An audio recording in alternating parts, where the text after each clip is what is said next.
why is it that, like, if you walk into any given room and ask how many people in this room want to be wealthy, you're probably close to 100% of the hands are going to go up. But if you ask the other question, well, how many of you already are wealthy? We all know that only about 1% of the hands are going to go up. And so my question was, why is there that 1%?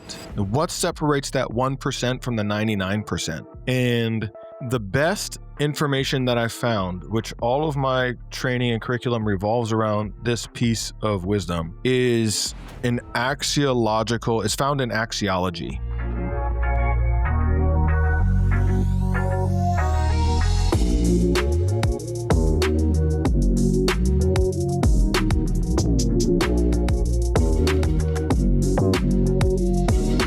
Let's impact some men today. I think we're going to do a great job. What's going on, everybody? Welcome back to another episode of the Modern Man Podcast, where we are here to connect men in pursuit of their potential. Join us as we embrace discomfort, cultivate community, and put wind in each other's sails. Now, before we jump into the episode, I first want to encourage you to hit that like button, hit that subscribe button, and share this with someone else that you know can get value from it, and specifically to the men that are watching or listening. I encourage you to check out the Noble Knights Men's Group. We're a community of men where you can find the support, accountability, and the mentorship you need to achieve your goals and your dreams. Join us and become a part of a community and a brotherhood of like-minded men on a mission to improve their capacity for life. And I'm excited because we're going to get some wind in our sails today from my guest, who is a transformation expert and founder of Inspirian, widely regarded as the coach high performers turn to when traditional mindset tools and therapy fall short, which we know that happens a lot, guys. Through programs like AWOL Academy and his personal coaching, he has guided ambitious entrepreneurs and professionals past fear, imposter syndrome, and self-sabotage to extraordinary levels of performance. It's an honor to have on the podcast today my guest, Keala Kanae, joining us. Keala, thank you for taking the time, man. Hey, brother, thank you so much for having me, man. And, to just add an exclamation point to something you mentioned in the intro, I would really just like to just take a moment right out of the gate to encourage your audience to leave a comment or give us a rating wherever it is that they're listening to the podcast or wherever it is that they're watching the episode, because I don't know if the average person really realizes how much work, time, energy, effort, blood, sweat, tears goes into building something like what you're doing.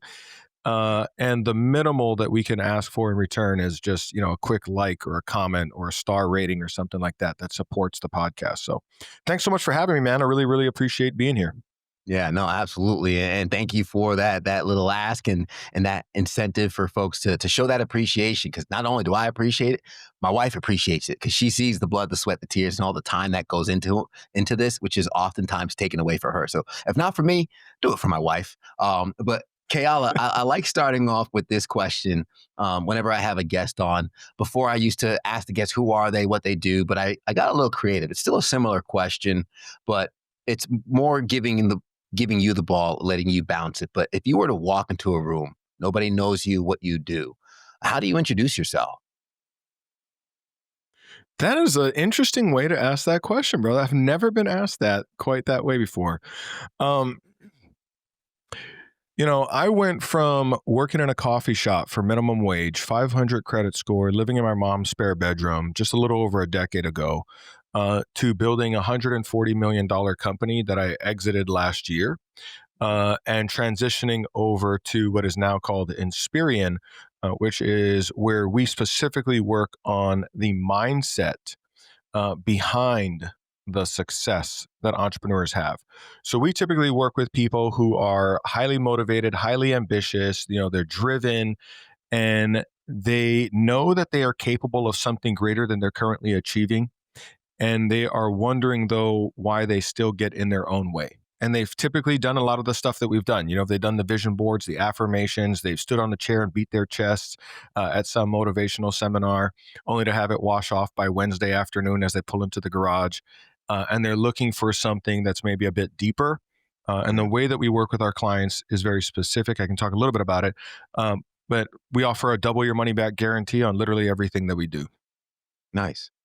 How I'd love to pull back the curtains on something you said. How do you go from making coffees, misspelling my name and all that on the coffee mug, to exiting over $100 million business? I know that we mentioned the decade, but in the elevator pitch, in the sandwich between those two bookends, what happens within the man? What happens within Keala in that period? Yeah, man. I mean, that's a loaded. That's a whole podcast right there. I mean, that might be an entire day seminar. Welcome. But let me see if I could. Let me see if I could break it down, as simply as possible. The reality of it is that who I am today and who I was back then are two completely different people. And so, I wasn't born the man that I am today. I wasn't raised to be the man that I am today. I built the man that I am today from the ashes of the man I once was. And the reality is, prior to that, while people will hear that story and go like, oh my God, this guy went from working in a coffee shop for minimum wage to like $100 million, it sounds like an overnight success, but what they don't see is the precursor to that portion of the story, which is the 12 years that I failed as a wannabe entrepreneur. Mhm. So I started my first business in the year 2000, right after I was graduating high school. And then I failed for the next 12 years. And I joined endless network marketing companies. I invested in or took courses in investing in real estate, stocks, options trading, and all of these various things. And the breakthrough really happened for me in 2010. So just before, I like have this, catapult in terms of financial success and business success. I had come home from a barbecue with some friends of mine, and sitting on my bed, I was living with some roommates at the time, and sitting on my bed was a stack of photographs. And I walked into my room, and I can literally remember, I can see it in my mind. This moment, I'm looking at this stack of photographs and going like, what the heck is that? Like, where did that come from? And so I walk up to the bed, I pick up this stack of photographs, and it's an entire stack of photos. There's probably a dozen photos in the stack, and they were all ripped in half. And Hmm. I was the only person in the photo, left in the photo. And I'm sifting through this stack of photographs. And then when I get down to the bottom of the stack, there's a little note that says, picture me out of your life. And that's how my girlfriend of 4.5 years broke up with me on that Nice. date. And I remember initially thinking to myself, like, wait, what happened? I mean, you know, um, I, I thought we were good. Like, where did that come from? And of course, I go to, obviously, she's upset. We'll figure it out. We'll talk. We'll smooth things over. But fast forward 3 weeks later, and I'm now living in my mom's spare bedroom. I had moved out with the roommates because I couldn't afford the rent anymore. I'm living in my mom's spare bedroom. She has not answered a phone call from me or a text message from me or an email from me whatsoever. I am just, we didn't have this saying back then, but I am literally left on red. I feel that. And I I'm thinking like, wow, I think this might actually be over. And there's this moment that's so significant in my life that I could take you to the exact spot that it happened. I can tell you exactly what I was wearing when it happened. I was pacing up and down the hallway, the small little hallway in my mom's little 1,000 square foot apartment. And I'm asking myself, what happened here? Like, what went wrong? And I started mulling over in my life all of the areas in my life where I was unsatisfied, unfulfilled, not getting what I wanted. And there's this life changing epiphany. And that epiphany was this question: what if it's me? What if it's me? Right? My whole life, and I grew up in an environment where we blamed everything else and everyone else. It's the economy. It's the economy, my upline, the Democrats, the Republicans, the president, my coworkers, my friends, my family, my upbringing, blamed everything. And what I realized in that moment is that the only thing that all of my failures had in common was me. Mm. And so there's this sobering moment where I realize, holy shit, it's me. And then I ask myself, well, that kind of stings a bit, but if it's me, then can I do something about me? And that moment changed my life. I called up, within minutes of that, I called up a friend of mine, and I had seen his life just recently like take off in an entirely new direction. And he had kept telling me about this seminar that he had been to. And he called it the Go-Getters seminar. He's like, man, you got to check out this like Go-Getters seminar, right? And so I reached out to him and I said, hey man, like, here's what I'm going through right now. This is what's happened recently. I'm totally open to like whatever, is necessary to help me break through this. Do you feel like that seminar would be helpful for me? And he was like, dude, I'm so excited for the journey you're about to go down. And about 3 weeks later, I found myself in my very first personal development seminar. And from that moment forward, from that experience forward, I just never turned back. Like I basically realized that while most of us want new fruits, really all of us want new fruits, but new fruits start at the roots. And I Oof. became obsessed with what is the psychology, the neurology, the biology, the ontology of someone who gets what they want in life, someone who's going to be massively successful. And I began recreating the person that I was from the inside out. And then you fast forward 2 years from there, I'd done a lot of inner work on myself. And there was this moment, her and I end up getting back together, by the way. And we're Oh, still together today, 20 let's years go. together this year, and I remember this moment in 2012. I walked into my mom's bedroom. My mom was folding some laundry. I'm still living with my mom at the time. I've done all this work on myself. I'm like going through all these changes and transformations. My mom's folding laundry. I walk into her room. She looks over her shoulder and she's like, "Can I help you with something?" And I was like, "Hey, mom, I was just wondering if you still got that cardboard box that you were going to take down to Goodwill, the one that your friend left with you. Um, could I go through it really quick?" And she's like, "Yeah, I mean, it's in the hallway closet, but what do you need it for?" And I was like, "Well, tomorrow is Tiani's birthday, and I don't have any money to get her anything. And so I was hoping that I could go through that cardboard box and find something for her." And Mm. so a few minutes later, my mom and I are pulling this cardboard box out of the hallway closet, and I'm about to go shopping for my girlfriend's birthday gift. And I, open up this box and I start sifting through, and I find this little purse that I thought that she would like. And I found a wallet that kind of sort of matched. And my mom gave me an old Macy's box that she had in her closet. And I put it in the Macy's box. I put a bow on the box. And on August 14th, 2012, I gave my girlfriend somebody else's trash for her birthday. That's how broke I was.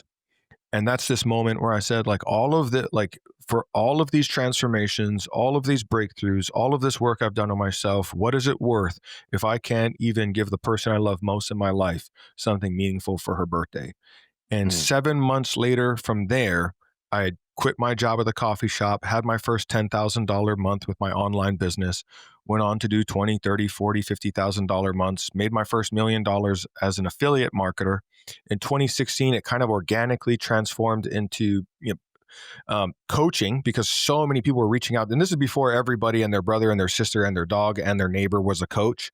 Yeah, And so I launched this coaching business because so many people asked me, like, how are you doing it? Like, teach me your Facebook ad strategy. Teach me your, how you build funnels. Like, teach me your copywriting and all this sort of stuff.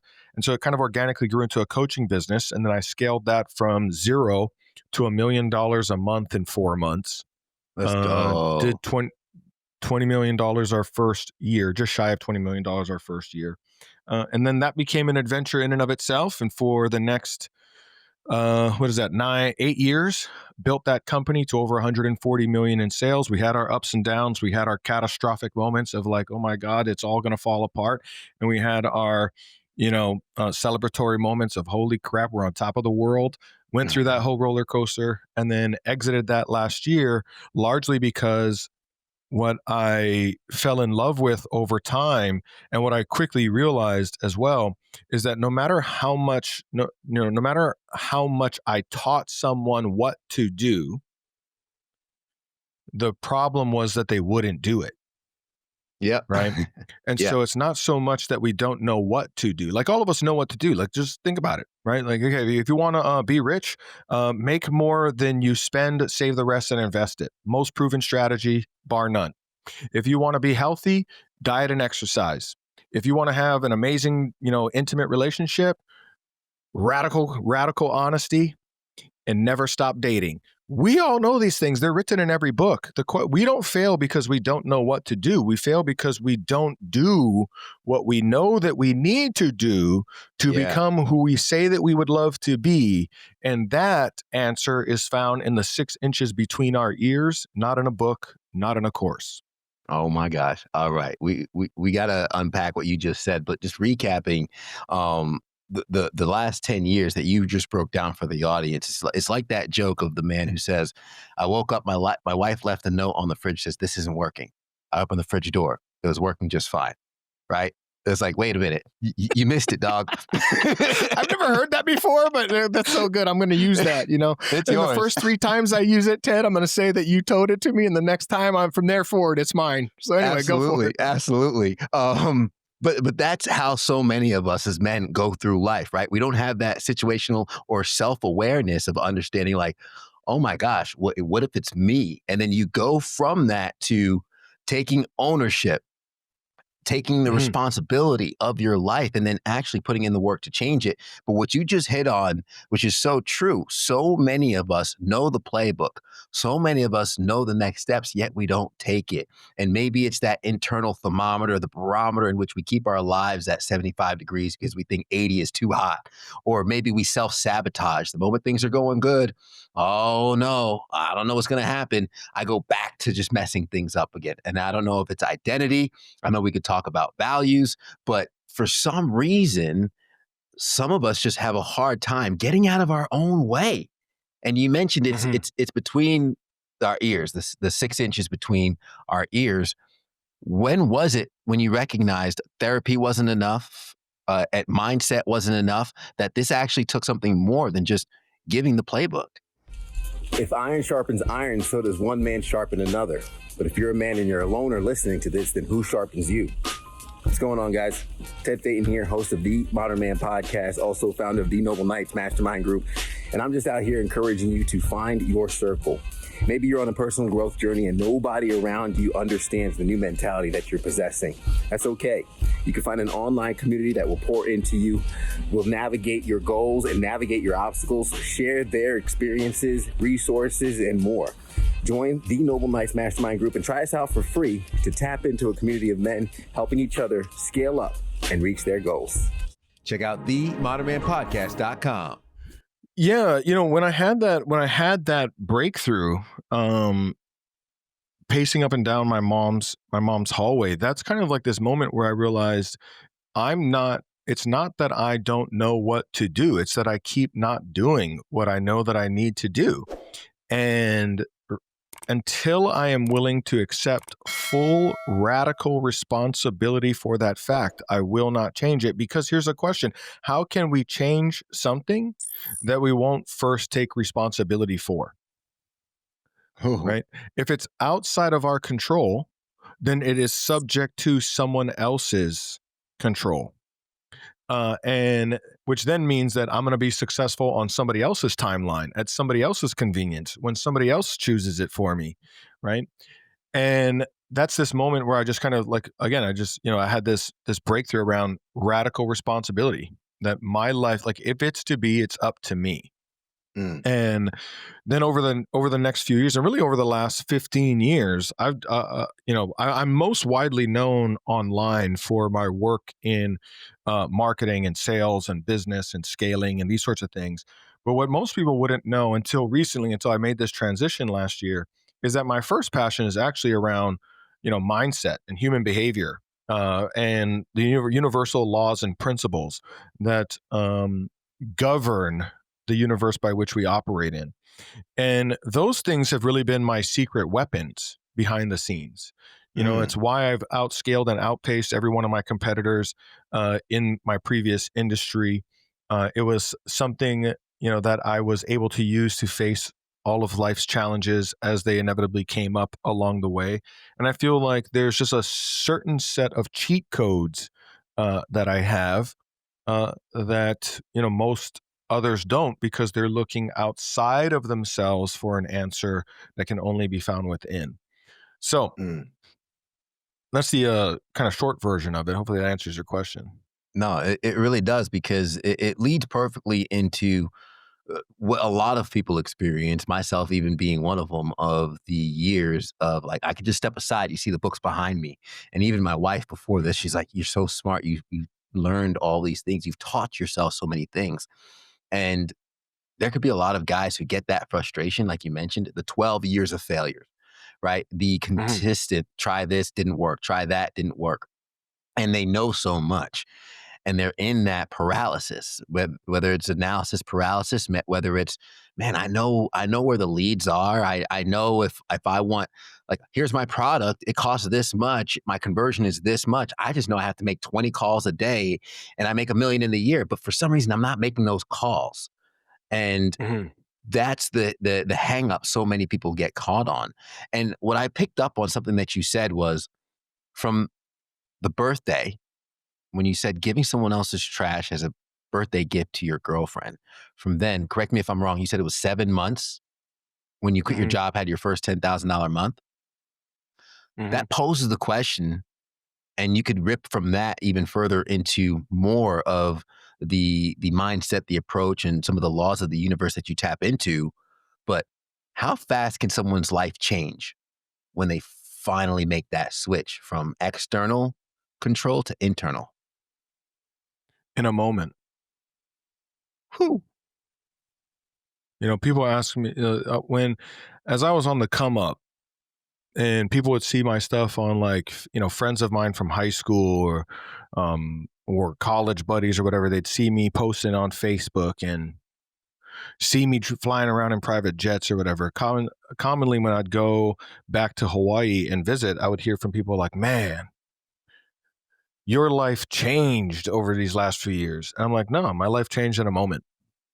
Mm, My life changed the moment that I made a decision that life was going to look different. It just took a while for the results to show up." just that You know? simple. Just that simple. Yeah. It's simple. It's not easy, and there's a difference between the two, right? It is simple. It is literally a shift in the way that we think, the way that we behave, the way that we operate. It's not necessarily easy to make that shift.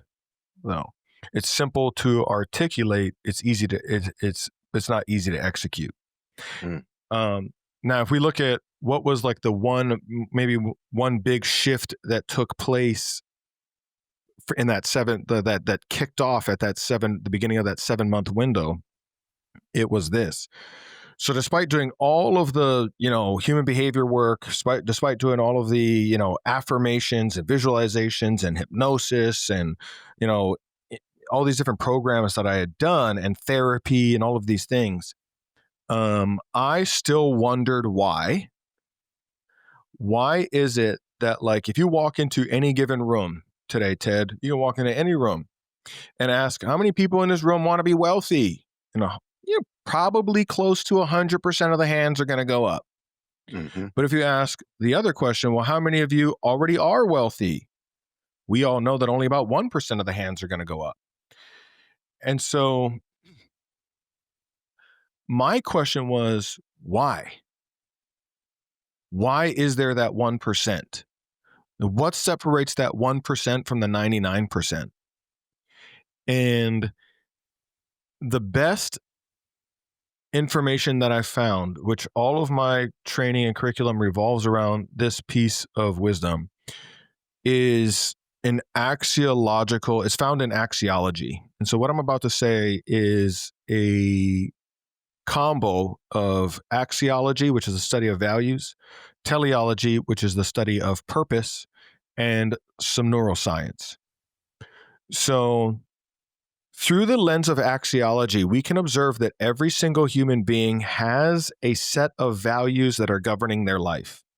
Mhm. Now, this is important for me to segue here because oftentimes when people hear the word values, they think to themselves, well, Kel, I know what my values are. It's honesty, integrity, justice, fairness, equality.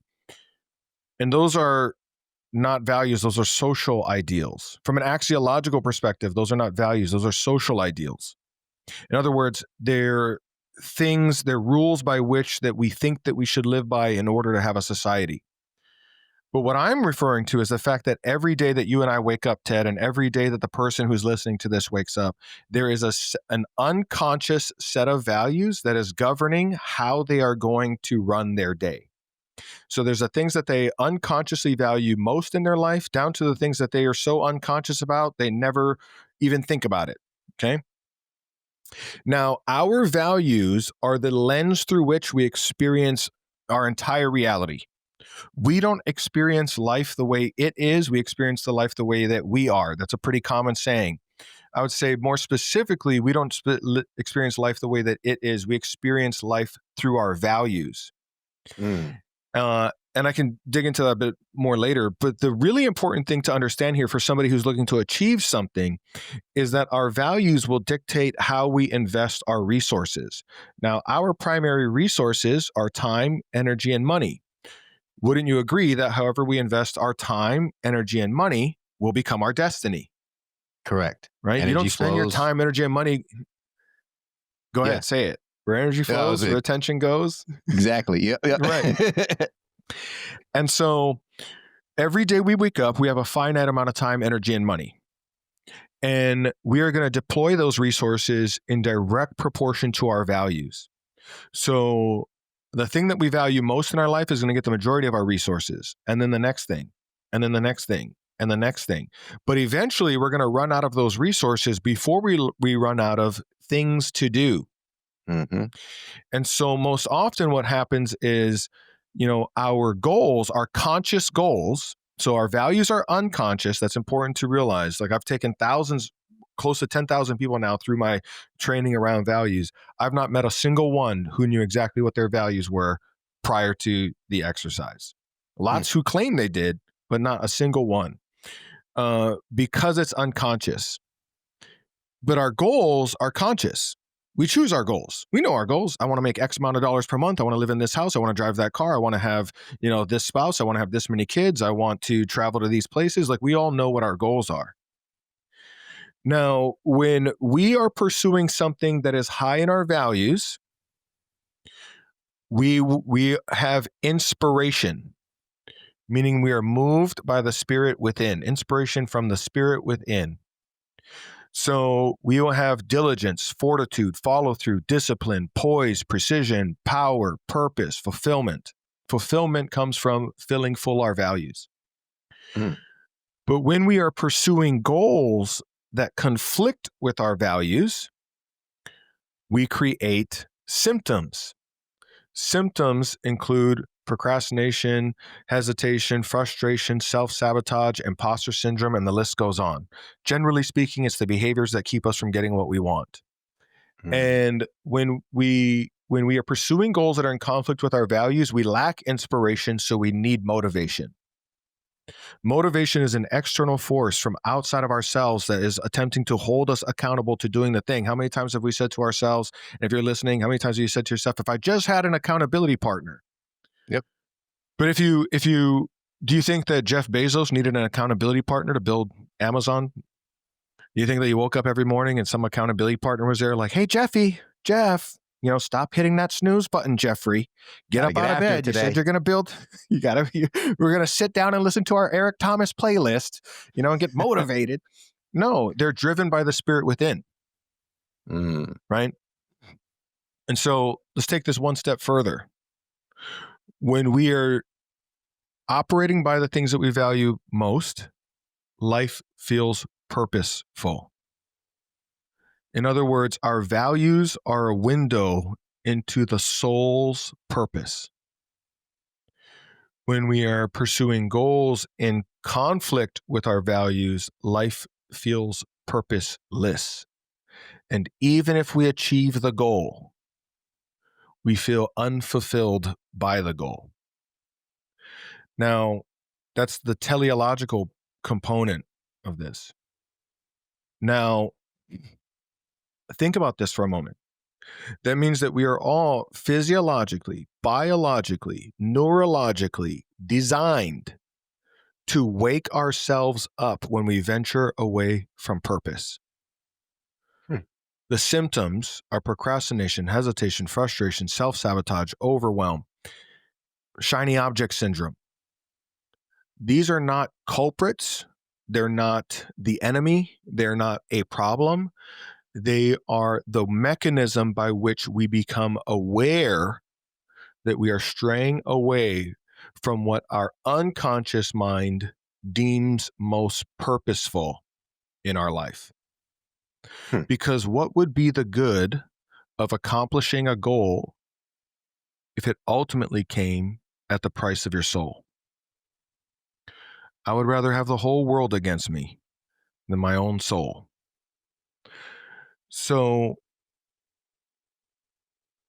the breakthrough that happened was like when I started to understand that, really dig in and realize that what happened is, and here's the beauty of this, our life demonstrates our values perfectly. Yeah. It is there for us to see as soon as we're willing to look. And so when I understood this, here's one like this breakthrough that took place, right? Because I'm sitting there giving my girlfriend somebody else's trash for her birthday and wondering, like, what is wrong with me? Like, I've done all this work, I've done all this transformation, I've like changed all these behaviors, I've changed my thinking, I'm thinking positive, I'm doing this thing, I'm doing that, blah, blah, blah. Like, I'm still not doing the thing that's going to get me the thing that I want. What's going on? And when I finally took an inventory of what my values were, I finally did my own self-assessment.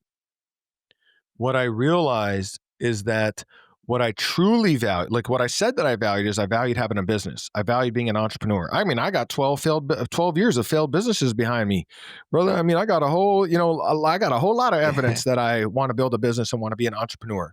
But when I looked at where my time, energy, and money went most, it went most to social life. Mm. So I spent the majority of my time, energy, and money being social, like trying to build relationship. I was a very social creature at the time.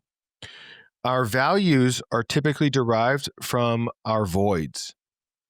So whatever we perceive to be most missing in life, because nature or the universe, whatever you want to call it, abhors a vacuum, whatever we perceive to be most missing, we will seek to fill. And so I grew up in a household where there really wasn't a great sense of family. Our family was at odds with one another, with each other. Like we did not have a good family bond. Mm-hmm. And I felt like I was lacking family most of my life. So my pursuit of social accolades was the pursuit to create a family outside of the biological family that I had. Mm.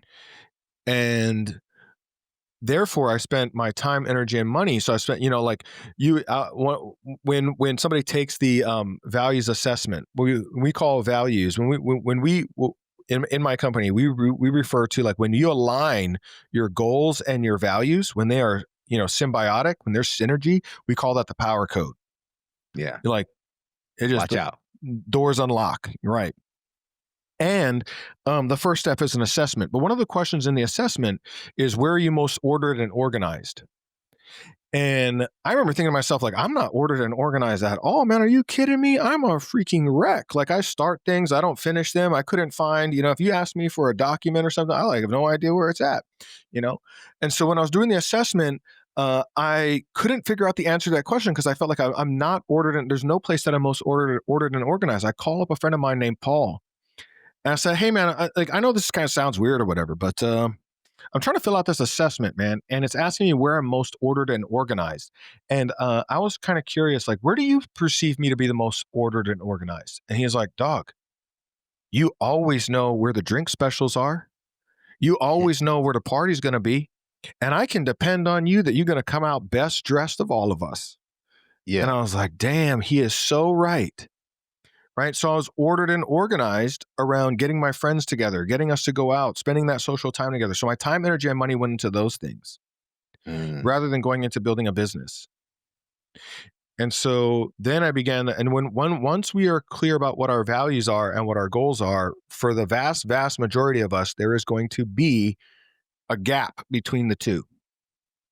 And at that point, once we discover what that gap is, at that point, we have two options. Change the goals to match the values, or shift the values to match the goals. Those are it. Yeah. So I could give up on my goal of being an entrepreneur. I could have shifted my goals to, spending more time with friends, maybe building a family, like all these different things. I could have changed my goals to match my values. But the reality was, quite frankly, Ted, I just still wanted to get rich. You I'm know? with you. So I Yeah. was like, and so I said, okay, so I'm going to shift my values to match my goals. And so I started asking myself this question. Okay, so how is building a business that serves ever greater numbers of people a benefit and service to the things I value most in my life? Now, I have to know what I actually value in my life in order to answer the question. And so I started building these connections Mhm. in my mind, and so this is called remyelination. You begin to remyelinate the brain. This is neuroplastic. Asking the question will create neuroplasticity, meaning the brain is open to change. It's more malleable. And by answering the question, which I came up to with over 1,000 answers to that one question, answering the question creates new neural pathways, new neural connections in the brain. Well, Mhm. if you don't mind, let's dig into the neuroscience of this real quick. I love So this stuff. Let's when go.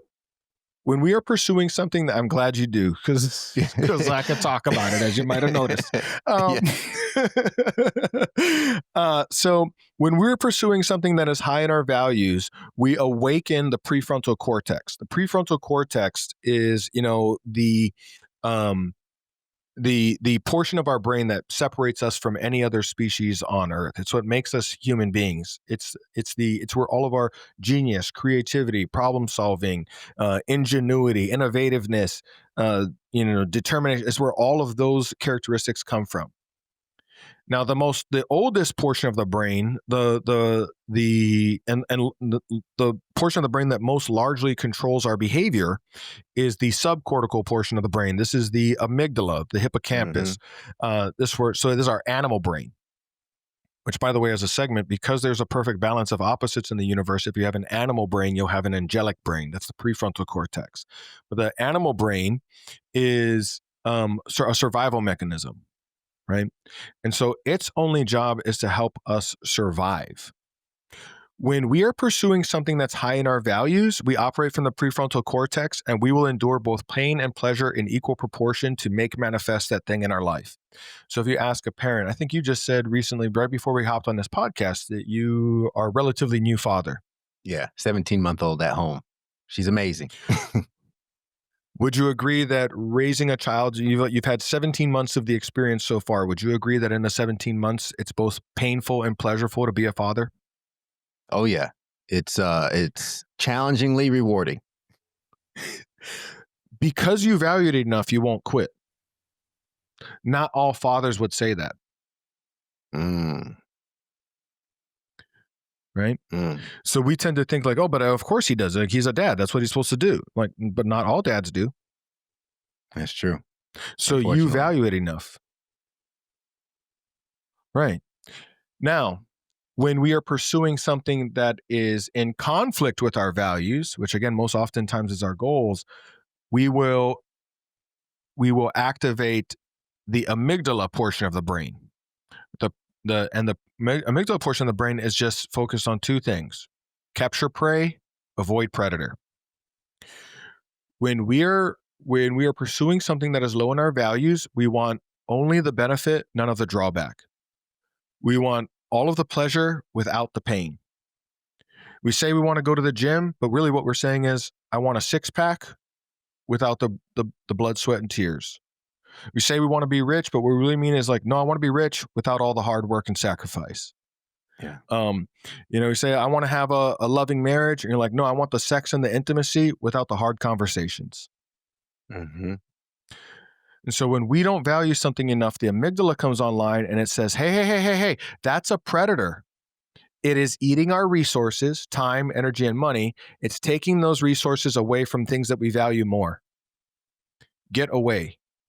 So we quit on the business, we quit on the gym, we quit on the relationship, because there's some unconscious driver that is taking our resources elsewhere.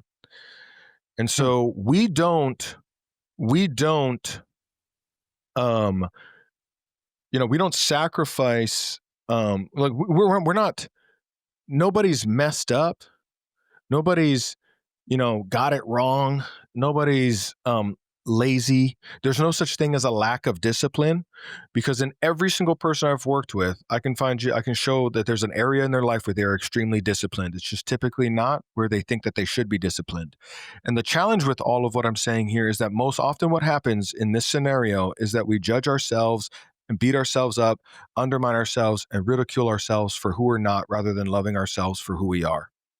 And we spend our whole life trying to be who we think that we're supposed to be at the price of who we were born to be. Amen. I mean, I need everybody to just rewind the last 5-10 minutes to replay that 100%. Because like Keala, you perfectly dissected and explained a hack I've gone through with my clients, and I've mentioned here on the podcast, of the link of values to action. And we have a practice called the should detox list, and it's play on words. I should go to the gym, and then change it to I could go to the gym, and then I can go to the gym because, and we attach the value at the end to inspire action. But what you just put into that layer is the fact of the matter that a lot of the guys listening, even myself included, about to ask the question on the assessment part, because we might think we know our values, and we could go through that practice, and it's like, hey, I value comfort. I value being understood and accepted. So I want to scale this business in order to be comfortable, loved, and accepted, yet they still get procrastinated, but they might be off on what they actually think their values are, right? So you perfectly linked the two of the value linked to the action gives the inspiration for movement. But so many of us find ourselves in that imposter syndrome, in that procrastination, because we might be off on our values, which you've mentioned is an unconscious thing. How do we make the unconscious conscious? Well, isn't that the $1 million question, my man? I mean, think about it, dog. Think about it, because like if it were easy to make the unconscious conscious, then everybody would be self-aware and fulfilling their goals. The 1% would be the 99%. Exactly. It is the by definition, we cannot see our blind spots. That's why they are called blind spots. And so, that is the first step that we take with all of our clients is assessing. We take them through an assessment process that is helping them get clear on their values. And there's 10 questions in an assessment. You have 3 answers to each question to help flesh out what your values are. Now, for clarity, when we're looking to assess someone's values, we want to stay away from vague notions or vague terminology, like things like, comfort, as an example, as well, like one that you mentioned recently, right? So we want to look at really like things that these are tangible, measurable, and we know that we are on the right track with values because there is evidence of those values being real in life. So I'll give you an example. I've done this, I've done this exercise. I probably do it once or twice a year, and I've done that since I had this discovery in 2012. And my values, if you were to look at my life right now, you'd see that my number one value is business. So we'd ask ourselves, okay, so Keala, where does your time, energy, and money go? Well, if you look at my calendar, you'll see that the vast majority of items on my calendar, in fact, potentially all of them, are business. If you look at my energy, where does my energy go, and what most energizes me? That's the question around energy. So not only where do I invest my energy, but where do I seem to tap into an infinite amount of energy? It's in my business. Where does my money go? The vast majority of all the money that I make goes into my business. As I've made this transition from my old company to this company, I've invested $2.8 million of my own cash into this business, right? So you can look at the objective evidence. This is why Peter Drucker, the famed business management guru, said, tell me what you value and I might believe you, but show me your bank account and your calendar and I'll show you what you value. Oh, let's go. So if you look at the objective data, you can see that my business is my number one value. Now, my second highest value, and we really want to focus on only the top 3 to 5, Because from an axiological perspective, we can see that people only really make manifest the top 3 to 5 things that they value. And I think it's also important to say that like what we value is not static, it's organic. It can change over time. And you can shift it and change it, right? Um, but if you were to look at the next thing that I value, I label it leadership. So if I'm not working inside of my business, you will typically find me working on myself as a leader for my business. So I'm going to seminars, I'm working with coaches, like outside of things that I invest in directly in the business. One of my other big expenses is coaching and mentoring, right? Seminars, conferences, these sorts of things. Reading books, listening to podcasts, watching YouTube videos, like just learning how to be better at what it is that I do every day. And then if I'm not doing one of those two things, typically the next place you're going to find me is what I call leisure, which is where I'm going to spend a little bit of my free time. So in the evenings, I'll unplug. Tiani and I'm on my ranch right now. We got a ranch a couple of years ago, 322 acres out here in East Texas. We just moved here full time. So you'll find us out walking the dogs around the ranch in the evening, having some dinner together, and probably do some Netflix and chill, the actual Netflix and the actual chill, not the Urban Dictionary version. I'm with Although you. maybe that too. So what I say all that to say then, Ted, that what my point is that when you really identify your values, you can see objective evidence that's measurable, that's tangible, that this is what you actually value. Okay. So in 2020, as an example, in 2020, during the pandemic, Tiani and I, we were locked away for 76 days. And at one morning, Ted, I got up and I got on the scale and I looked down and I thought, holy smokes, I think I must have ate a third grader, and I instantly know. So I looked down the scale. I hadn't paid much attention to my weight, like with all the things going on in the world at the time. I looked down the scale and I could tell myself I have a value on health. I could tell myself I have a value on fitness, but the scale says otherwise. The scale says, no, you don't,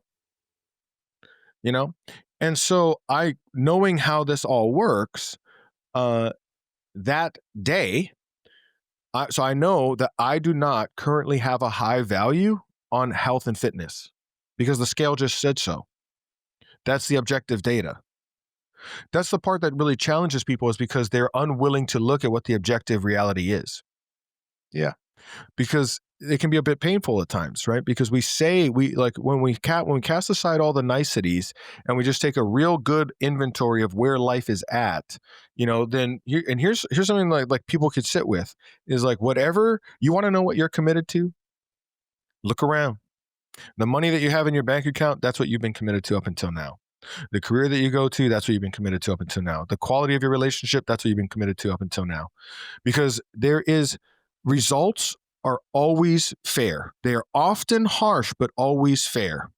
And so results are the measurement by which we realize what we are truly committed to.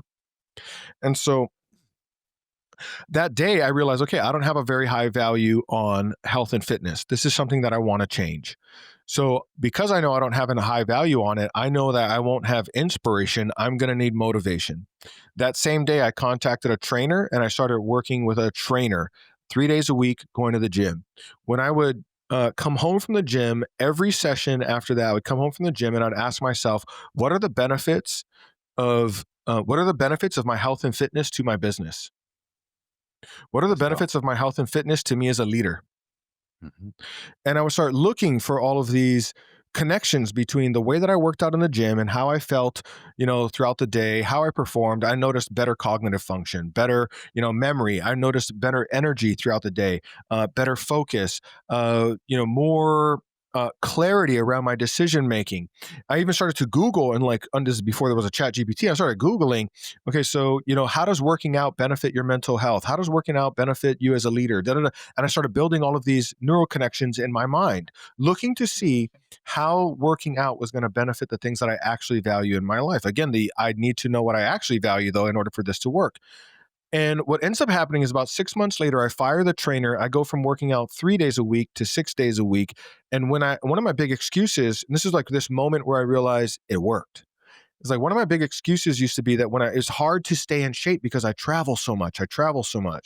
Well, here I am in the middle of 2020. We ain't traveling at all, and I'm out of shape. And so Yeah. what happened is, towards the end of 2020, we were going on a trip, and I found myself, I didn't think about this, I just subconsciously found myself, I find myself on a website trying to find a hotel, and I'm looking at the hotel gyms. Never done that before. And I was Same. like, it worked, And so if you ask me today, though, so I've been able to keep up my fitness, keep up my health routine. Like there's ebbs and flows. There are times where I'm so dang busy, it's hard to get to the gym, and I'll just sit here in my office and do sit-ups and push-ups and these sorts of things. But what's critical here is like when somebody says to me like, oh, it seems like you have a high value on like health and wellness and fitness. I'm like, no, I have a high value on my business. But health and wealth and fitness feeds that. Exactly. I love it. I'm similar to you, man. I'm sorry. Go ahead.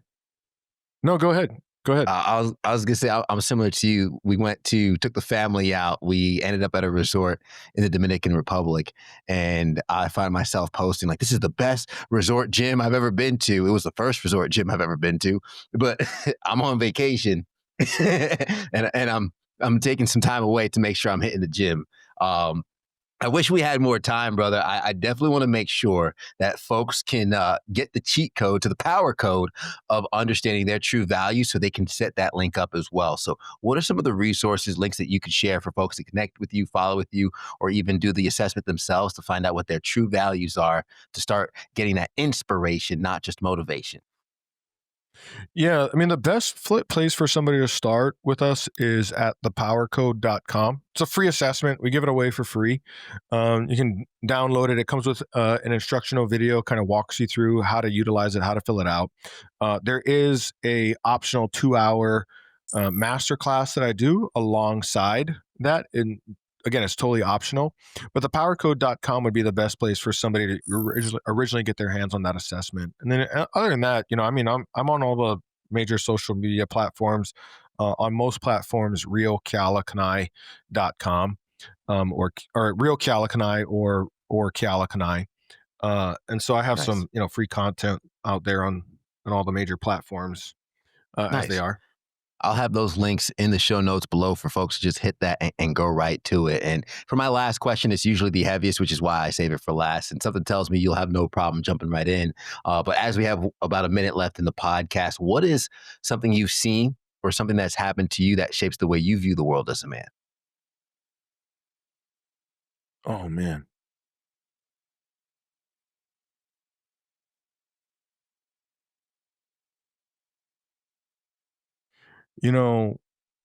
I'll share this story. I rarely share this on a podcast. It's a bit of a there's some depth to this, some layers. In 2018, I was going through a partnership breakup over the $20 million a year company that I had built. So I had a partner when we launched the coaching business. I had a partner, and in 2018, you know what? I'll just share some of the gory details. So in 2018, I find out that my CFO, which was my partner's friend, the CFO is incompetent. And I let go of the CFO. This is a short version of the story. I let go of the CFO.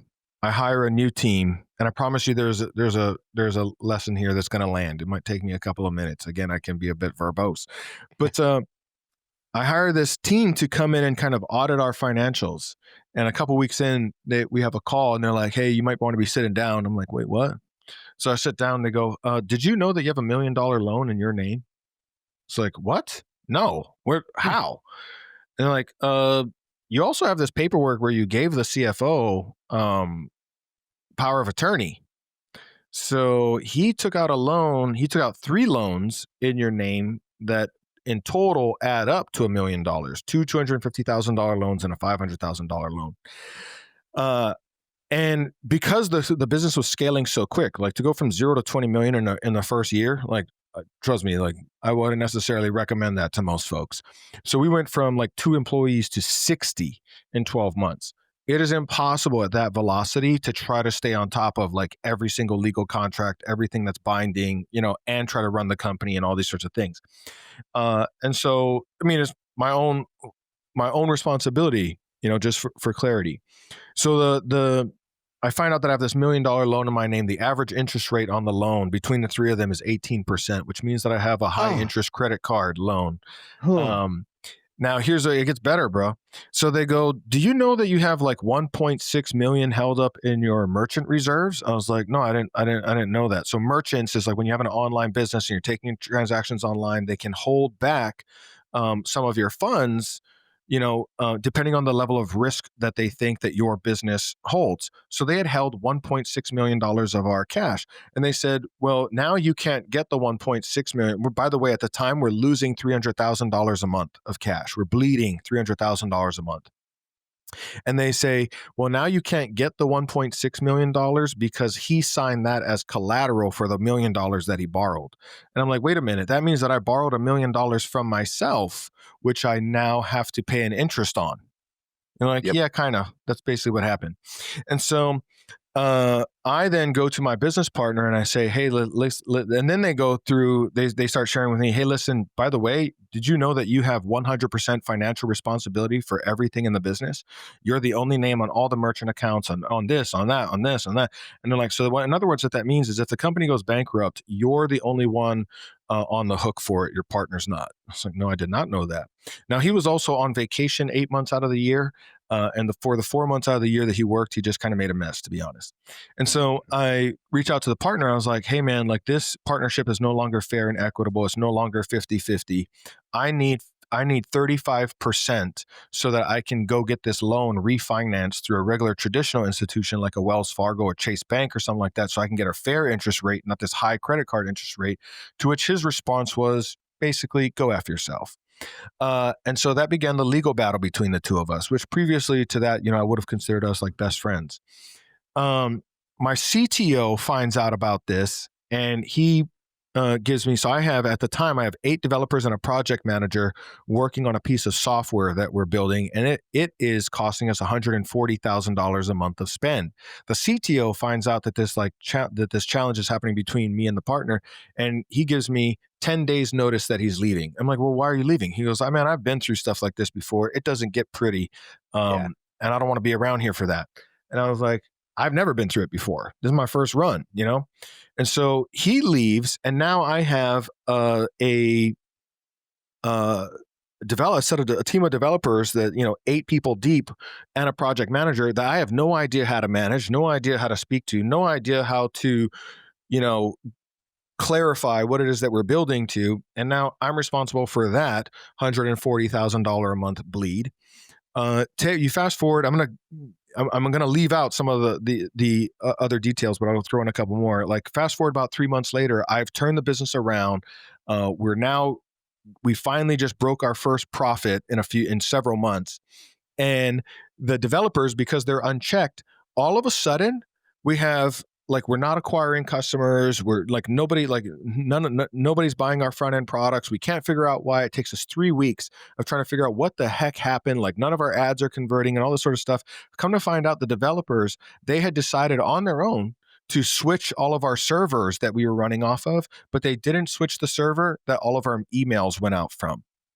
So our emails and our funnels weren't working and nobody was getting emails from us. That single thing cost me $600,000. That was a $600,000 mistake. Right after I get the company profitable, it goes back into a negative month.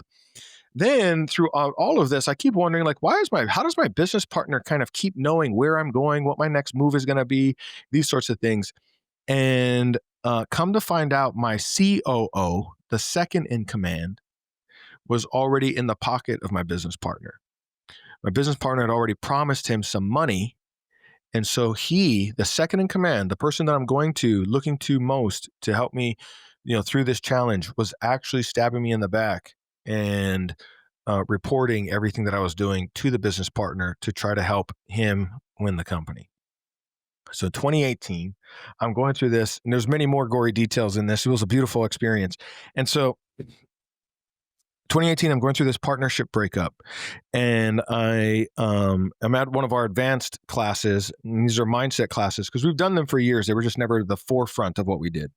Mm-hmm. And one of the trainers there that I bring in, her and I are chatting, and I'm telling her about this, and she says, you should do the next exercise together about this. So I sit down, and I'm doing this exercise about my business partner.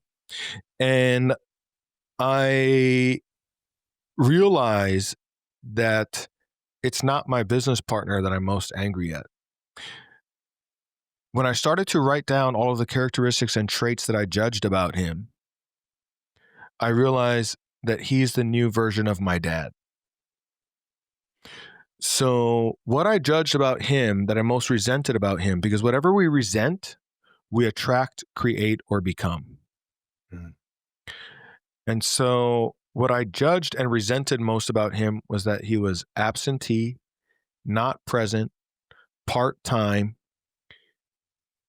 And I realized, well, these judgments that I have of him, these are the same judgments I have of my dad. And so I realized that the real breakthrough was around my dad.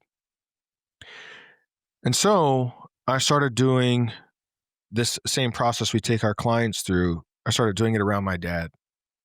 And I realized, remember, our voids drive our values. When my parents split, my dad wasn't around anymore. I felt like I didn't have a voice. I felt like nobody really cared about what I had to say or what I was going through. And in that time in my life, which was my freshman year in high school, I started acting out. Drugs, violence, coming home late, all the telltale signs.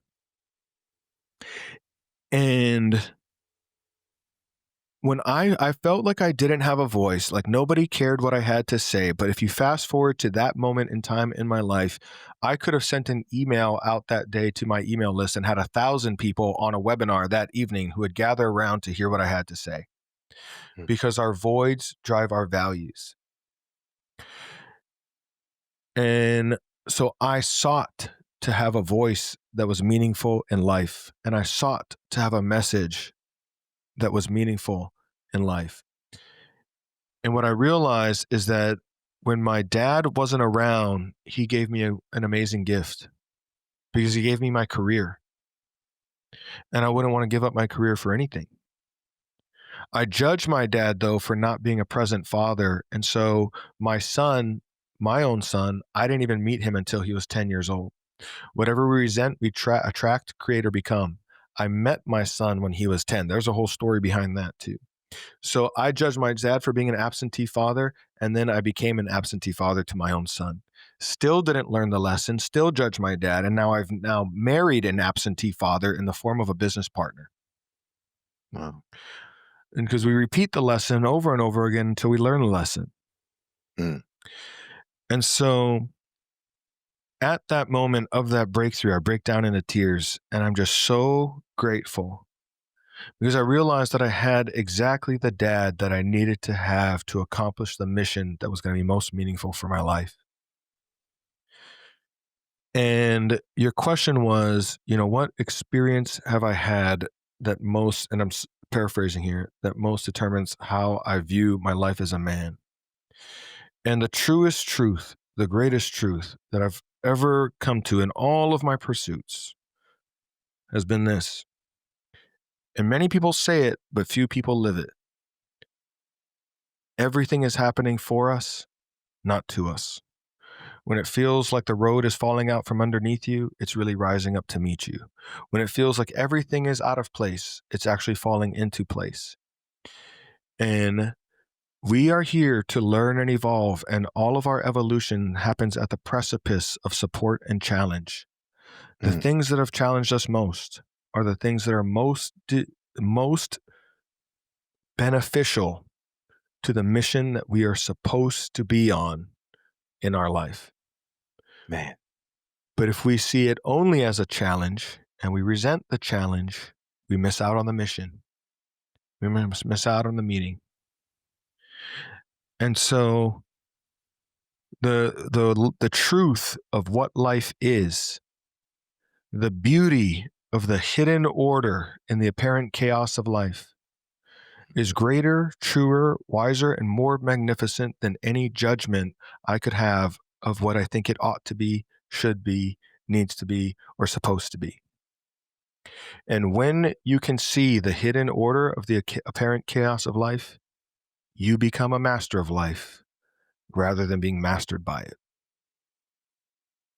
Transformation expert and founder of Inspirion, widely regarded as the coach high performers turn to when traditional mindset tools and therapy fall apart. Keala Kanae, thank you for being on the show today. This has been an absolute blast and an absolute honor. Thank you, brother. I'm going to recap really quick some of the gems you left along the way. Who I am today and who I was back then. The old you has to die for the new you to live. And the gap between the two could be an instant, because it's all about the decision of who's in control. What if it's me? The question that could change everything. If I keep not doing what it is I'm supposed to do, what's holding you back? You know the playbook, you know the steps, but you're not doing it. Why? Maybe it's a disconnect with your values, your unconscious values.